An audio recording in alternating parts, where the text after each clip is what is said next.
আমি শপথ করিতেছি যে মানুষের সেবায় সর্বদা নিজেকে নিয়োজিত রাখিব।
বাংলাদেশের নাগরিক হিসাবে আমাদের সবারই সচেতন উচিত। বিশেষ করে আমরা এই পানিতে কখনো বোতল, প্লাস্টিকজাত দ্রব্য ফেলবো না এবং কাউকে ফেলতে দেব না।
সবাই মিলে তারুণ্যের যে একটা স্পিড আছে সেটা 2-4 ঘন্টাতেই তারা দেখাই দিচ্ছে যে 2-4 ঘন্টাতেই ওরা পুরা খালটা পরিষ্কার করে ফেলছে।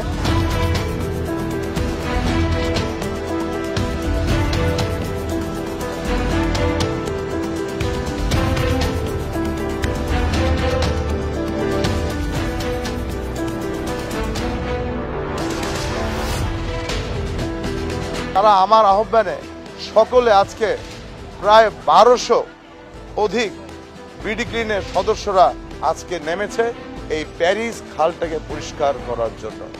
এই প্যারিস খালে এক সময় লঞ্চ চলতো, এই প্যারিস খালে এক সময় নৌকা চলতো।